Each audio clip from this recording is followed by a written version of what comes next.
Molto spesso avrai sentito parlare di nullità degli atti notarili di compravendita. Sono casi estremi a cui non è proprio piacevole arrivarci. Perché? Perché potrebbe arrivare alla situazione in cui effettivamente dopo una lunga procedura giudiziaria l'immobile viene preso e ritrasferito al venditore precedente. Sì, ma non è che da quell'altra parte c'è subito una persona con un assegno in mano. No, c'è una sentenza con un decreto ingiuntivo che vi dà un titolo, sì, ma non è detto che quella persona nel frattempo sia ancora viva, e qui si pone il problema degli eventuali eredi, se sia ancora in territorio italiano o se magari sia peggio ancora diventato nullatenente. In quel caso effettivamente si potrebbe arrivare al paradosso di aver ritrasferito l'immobile ma di non essere rientrati nel credito che l'eventuale sentenza ci riconoscerà. Quindi bisogna prevenire questi tipi di situazioni estreme e poco consigliate. Come si devono prevenire? Bisogna operare attraverso l'ausilio di un tecnico professionista, architetto, geometra, ingegnere, che ti assista in tutte le fasi. Detto questo, quali sono le possibili cause di nullità negli atti di compravendita? Pigliamo il versante catastale, cioè le cause con cui si rischia la nullità dell'atto notarile derivante dalla non conformità degli atti e dei dati catastali. In particolare siamo a pena nullità nel momento in cui non c'è la corretta indicazione dei dati della planimetria intanto, quindi ci deve essere il riferimento indicato nell'atto notarile. Infine devono essere aggiornati e correttamente indicati gli atti e i dati catastali, quindi tutti i riferimenti come foglio, particella, subalterno, classamento, quindi se l'immobile ad esempio è nella quinta classe rispetto a un'altra, oppure se l'immobile è in una categoria piuttosto che un'altra ancora. La rendita catastale è assolutamente necessaria anche ai fini del calcolo delle imposte di registro dell'atto di compravendita.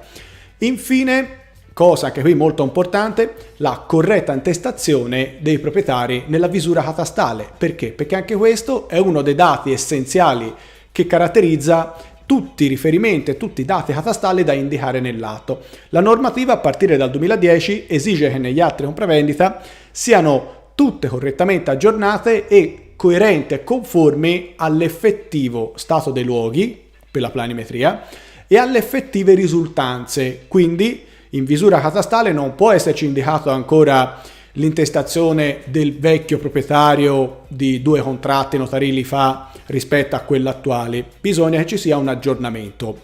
Quindi anche per questo sarà sufficiente avvalersi di un tecnico professionista che farà le opportune operazioni e le opportune pratiche in catasto per aggiornare l'intestazione.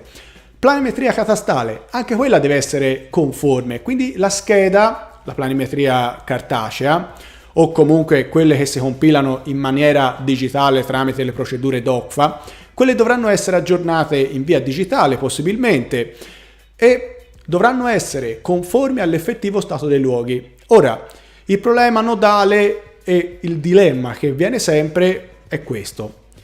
Fino a che punto devo aggiornare la planimetria? Cioè le variazioni intervenute, anche legittimamente magari indicate con atti e con pratiche edilizie in comune, quelle fino a che punto hanno bisogno di un aggiornamento catastale e quando non servano? Allora, solo ai fini catastali e fiscali ci sono delle precise disposizioni che dispensano dall'aggiornamento e dalla presentazione della nuova planimetria. Altrimenti sono necessarie comunque sempre rendere necessari tutti gli aggiornamenti delle planimetrie. Perché? Perché a maggior ragione una normativa che obbliga il venditore ad tenere aggiornata la planimetria catastale negli atti di compravendita, non c'è un dato preciso oltre quale scatta l'obbligo di aggiornamento oppure no. Cioè il legislatore ti chiede di presentare una planimetria catastale o di esibire una planimetria catastale che sia congruente e conforme allo stato effettivo dei luoghi. In assenza di questa c'è la pena nullità dell'atto stesso, quindi il legislatore intende usare questa leva proprio perché intende aggiornare e far aggiornare le banche dati catastali con questa motivazione. posto che è molto più importante la conformità urbanistica e la regolarità edilizia dell'immobile, di cui parleremo nei prossimi video, anche ai fini della commerciabilità degli immobili. Ok? Molto importante quindi, scegli un professionista tecnico che ti assista negli atti di compravendita, sceglilo perché ti deve anche consigliare se e quando devi o non devi aggiornare la planimetria catastale oppure no.